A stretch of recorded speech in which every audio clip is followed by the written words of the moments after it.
करुणा हो जाए, भगवान शंकर की बड़ी उदारता हो जाए, भगवान शंकर की बड़ी कृपा हो जाए, बड़ी कृपा हो जाए।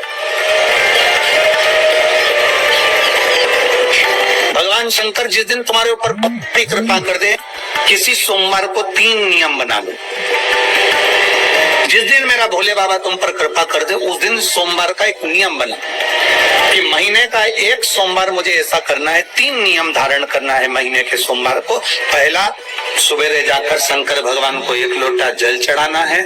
दूसरा, दोपहर के समय पर जाकर मुझे बेलपत्री के वृक्ष के नीचे एक चावल का दाना रखकर बेलपत्री की 7, 11, 21, 108, 51 जितनी परिक्रमा आप लगा सकते हो वो लगाना है। और तीसरा, बेलपत्री के वृक्ष के नीचे और शंकर के मंदिर के दरवाजे पर मुझे एक घी का दीपक लगाना है। बस ये 3 नियम जिसने महीने में एक बार ले लिया, समझ लो उसको पीछे हटने की जरूरत ही नहीं, वो आगे ही बढ़े। महीने के किसी एक सोमवार का ऐसा नियम बना लो कि मुझे 3 नियम धारण करना है महीने के किसी भी एक सोमवार को। हम ये नहीं कहेंगे कि तुम सोमवार 5 पढ़ रहे हैं तो 5 को करो, 4 पढ़ रहे हैं तो 4 को करो, 3 पढ़ रहे हैं तो 3 को करो।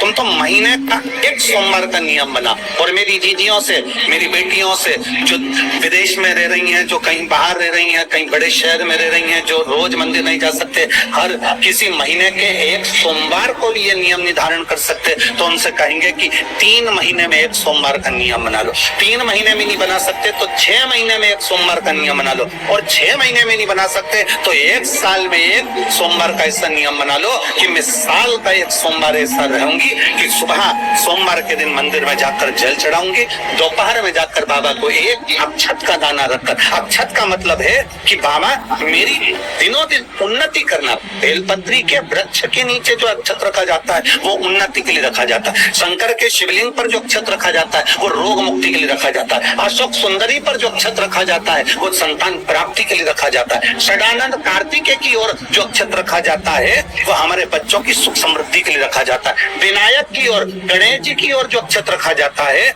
वो हमारे घर में कोई मंगल कार्य आ जाए उसके लिए रखा जाता है। और जो पीठिका होती है जिसपे शिवलिंग रखा होता है, पार्वती जी का हस्तकमल, उस पर अक्षत रखा जाता है तो नारी के अखंड सौभाग्य के लिए रखा जाता है। अक्षत रखने का भी तरीका है। एक चावल का दाना कहाँ रखा जाता है, क्यों रखा जाता है, कैसे रखा। अब कई लोग कहते हैं गुरुजी ये शिव महापुराण में आप ये नियम बताते हो, तरीका बताते हो। हम तो उनसे कहेंगे डॉक्टर के पास जाओगे तो डॉक्टर भी गोली लिखकर ये नहीं कह देगा कि ये सारी गोली एक साथ खा जाओ। डॉक्टर भी कहेगा ये गोली सुबह खाना है, ये गोली शाम को खाना, ये गोली दोपहर में खाना, ये गोली भूखे रहकर खाना। बोलो सही है कि गलत है? ये रात्रि को खाना खाने के बाद खा लेना, ये खाना खाने के पहले, ये नाश्ते के पहले। और सुनो, ये दवाई, ये वाली पीछे वाली ये दवाई लो ना, इसको दूध से लेना, ये वाली ये दवाई लो ना, इसको पानी से लेना। और सुनो, ये डब्बी है, इसको पानी में मिलाकर फिर पीना। दवाई लेने का भी तरीका है, उसी तरह शिव महापुराण में एक अक्षत का भी तरीका है और एक बेलपत्री का भी तरीका। अब मान लो कई लोग कहते हैं गुरुजी आप ये तरीका बताते हो तो शिव पुराण के माध्यम से कई लोगों के मन में संशय जागता है, तो अगर हम एक साथ चावल चढ़ा दे तो उसका क्या तरीका? तो हमारा निवेदन है डॉक्टर जो दवाई ले एक ही बार में निपटा जाए, एक ही बार में खा ले। दवाई एक बार में पूरी खा गए असर नहीं करेगी, इसमें डॉक्टर का कोई दोष नहीं है। उसने तो बताया था ऐसे लेना, ऐसे लेना। और तुमने डॉक्टर साहब ने पूछा दवाई पूरी ली, शाम की दवाई भूल गई थी, सवेरे की दवाई भूल गई थी, ये दवाई भूल गई थी। डॉक्टर कहेगा हमने तो नियम बताया, तब तुमने नहीं खाई तो असर कहां से करेगी? तुम असर कब करती है? जब हम पूजन के तरीके को जान जाए, जब हम अर्चना के तरीके को जाए। आप साल भर का एक सोमवार निकाल लो, 6 महीने का एक सोमवार निकाल लो, 3 महीने का एक सोमवार निकाल लो, महीने का एक सोमवार निकाल लो, अपने से दिल में बन जाए तो एक सोमवार ऐसा निकालो जिसके 3 नियम धारण हो। पहला, उसी सोमवार जिसको कर रहे हो उस दिन सुबह जल चढ़ाना। दूसरे, दोपहर के समय पर जाकर बेलपत्री के वृक्ष के नीचे एक चावल का दाना रखना। और परिक्रमा बेलपत्र की जितनी तुमसे बन जाए, जितनी तुम्हारे शरीर की कैपेसिटी, जितना तुम्हारा शरीर चलते बन जाए। हम तो ये भी नहीं कहते कि तुम भूखे रहकर भगवान का भजन करो, हम कभी नहीं कहते। हम तो यहाँ तक कहते हैं, हमारे पुष्टि मार्ग में यहाँ तक कहा गया कि वल्लभ कुल की एकादशी करो, भले बकरी जैसे चरो पर एकादशी करो।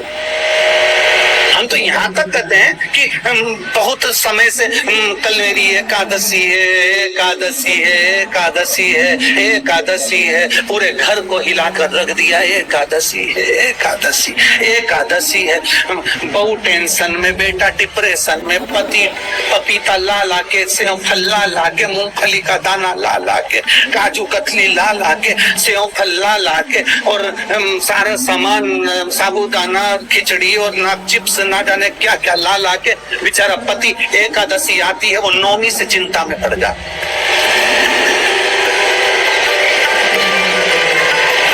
हम तो ये भी नहीं कहते कि तुम व्रत बहुत भारी करो, तुम व्रत उपवास भी बहुत बहुत टेंशन वाला करो, ना ना ना।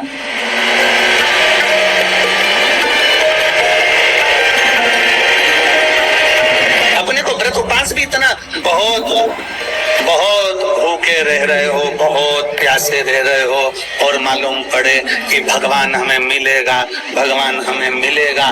भगवान कहता है कि देख भाई, मैं भी भूखा नहीं रहता, तू भी भूखा मत रहे, मैं भी चकाचक रहता हूँ, तू भी चकाचक रहे, मैं भी अपने। और भगवान शंकर तो ये भी कहते हैं कि अपना परिवार में मत छोड़ो। मेरे पास में पार्वती भी, एक ही देवता है जो विद फैमिली मंदिर में बैठता, शंकर जी है। तो सोमवार के दिन तो मेरे मंदिर के दरवाजे पर चौखट पर बैठ जाना, और दूसरा प्रतिदिन शाम के समय पर तो बेलपत्री के पेड़ के नीचे बैठ जाना।